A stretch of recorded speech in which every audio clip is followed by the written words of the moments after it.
বগুড়ায় আবেগঘন পরিবেশে বিএনপির চেয়ারপারসন তিনবারের সাবেক প্রধানমন্ত্রী এবং আপোষহীন নেত্রী বেগম খালেদা জিয়ার গাইবানা জানাজা অনুষ্ঠিত হয়েছে।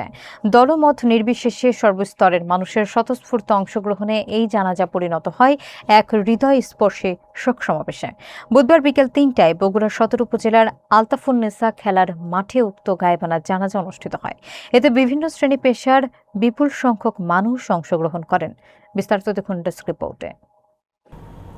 জানাজা শেষে দোয়াই বিএনপির চেয়ারপারসন শহীদ রাষ্ট্রপতি জিয়াউর রহমানের সহধর্মিণী এবং বগুড়াবাসীর পুত্রবধূ বেগম খালেদা জিয়ার বর্ণাঢ্য রাজনৈতিক জীবন, ত্যাগ ও সংগ্রামের কথা স্মরণ করে তার রুহের মাগফিরাত কামনা করা হয়।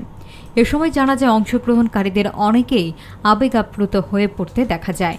গাইবানা জানাজায় বিএনপি এবং অঙ্গ সংগঠনের নেতাকর্মীদের পাশাপাশি সাধারণ মানুষ, প্রবীণ রাজনৈতিক ব্যক্তিত্ব, আলেম ওলামা এবং সুশীল সমাজের প্রতিনিধিরা উপস্থিত ছিলেন।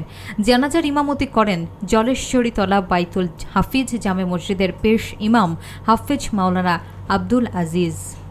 আসসালামু আলাইকুম ওয়া রাহমাতুল্লাহ।